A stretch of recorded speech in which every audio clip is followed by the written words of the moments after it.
daxil oluruq Nastroyda.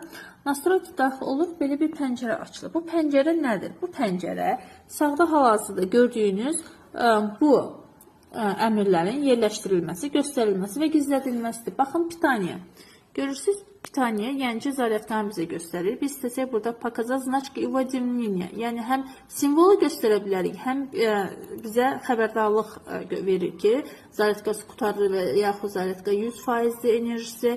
Skryt значки и вводимления gizlətməkdir. Yəni, biz bunu skryt versək, baxın, gördünüz, aşağıda artıq bizdən zaryatka nə qədər enerji qalıb, onu bizə göstərmir, gizlədir. Показать только и вводимления yalnız xəbərdarlıq bizə verir, amma yenə də bizə göstərməmiş olur.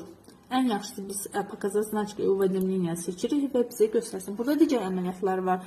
Qromkost, bəzən birdən deyirik ki, qromkost itibdir bizdə, nə bilim,